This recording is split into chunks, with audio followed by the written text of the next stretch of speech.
Emergency, emergency. Isasara natin. Makahabulin tayo ni Yayang. Ay, naku, lumabas na. Umiyak na. Tara, halika na. Halika na. Oh, let's go. May gagawin tayong kababalaghan. Halika na. Umiyak. Dapat guys, bababa kami ni nanay. Tapos nakita niya kami sa bintana. Ayan na siya. Sumunod na, mulinggit. Paano ba ito, Nay? Sabi niya siguro may iwan siya dun sa taas. Ito, oh, ala, dami na pala nito.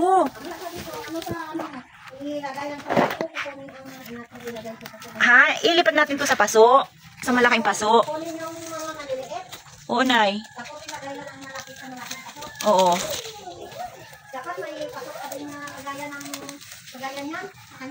Ano, yung malalaki?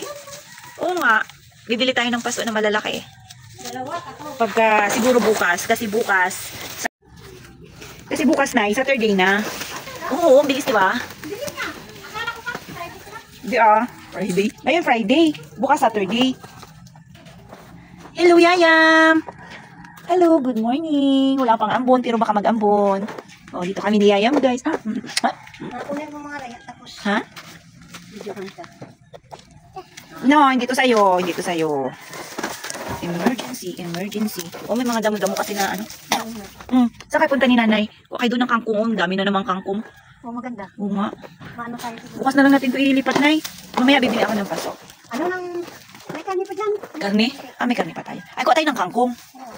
May ulam na naman kami, guys. Ni nanay. Kuha kanina, ano na yung tray? Yung lalagyan natin ng kangkong. Kuha kami, guys, ng kangkong ni nanay. Kasi mag-aadobo kami. Mamaya. Halika na. Sama ka. Tingnan nyo, bilis-bilis ng magsitubuan. Basta't ano, tuloy-tuloy yung ulan. Tuloy-tuloy din magsitubuan yung ating mga... Ika, let's go. Let's go. Diyan ka lang. Diyan ka lang, ha. Kuha lang si Mami dito. Tingnan nyo, guys, yung kangkong. O, diba nakita nyo nakaraan kung paano ko yan siya nilinis. Pero naman, tingnan nyo ngayon. Tingnan nyo ngayon, guys, kung gaano karami yung mga kangkong mo. So, magaganda yung tubo niya. Kukuha kami ng pang adobo. Diyan ka lang, naka. Dirty yan dyan. Ha? Uulan na naman, guys, oh. Tingnan nyo, oh. Diba? Araw-araw na lang umuulan. Hintayin natin si Nanay B. Kumuha siya ng lalagyan. Ano yan? Dirty. Dirty. Bakit na tulo yung batutoy ni Yayang? Umiiyak yata yan siya, Nay. Matulo. Kuha tayo ng kangkong, guys. Lulutuin ni Nanay. Ha? Hindi ayaw niya magpahawak. Ang bilis talaga tumubo ng mga kangkong dito, guys. Nakita nyo ba nakaraan, di ba? Yung dinamo ko, sobrang dami, grabe, isang mataas na kalamo gabundok yung mga damo na kinuha ko dito. Pero guys, tignan nyo naman, wala pang isang buwan siguro. Mga 2-3 linggo pa lang ang nakakalipas at yan na naman. Pero guys, tignan nyo naman, may mga kangkong na naman siya. Kaya, ayan, kumuha na ako. Medyo naaliw nga ako dito sa mga tubo niya kasi guys, magaganda pa siya. Kasi unang sibol, o, di ba, yung mga damo niya medyo buo pa at wala pang mga kagat-kagat na mga insekto, kaya mas maganda pa siyang kunan.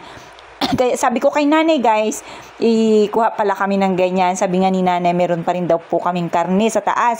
So, ang gagawin na lang namin, guys, mamayang gabi is aadubuhin na lang namin kasi may ulam pa rin naman po kami, may isda pa kami para sa lunch. At nagsiga nga lang po si nanay ng aming pang lunch. Tapos, guys, magpiprito po yan siya mamaya.